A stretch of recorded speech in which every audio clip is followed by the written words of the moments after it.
একজন বয়স্কা মা হঠাৎ করে এসে আমাকে জড়ায় ধরছেন। সেটা নিয়ে এক শ্রেণীর ইতর দেখলাম বুলিং শুরু করেছে। তোদের কি মা নাই? জুলাইকে তোরা স্বীকার করিস না? যদি জুলাইকে ধারণ করিস তাহলে এমন একজন মাকে কেন তোমরা অপমান করছিস?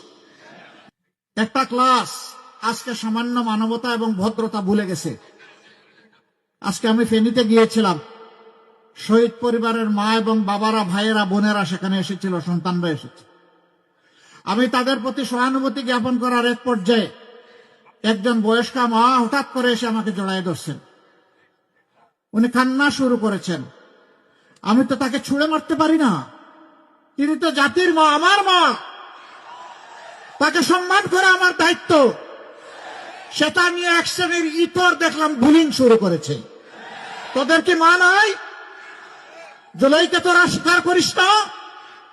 যদি জুলাইকে ধারণ করিস তাহলে এমন একজন মাকে কেন তোমরা অপমান করছিস?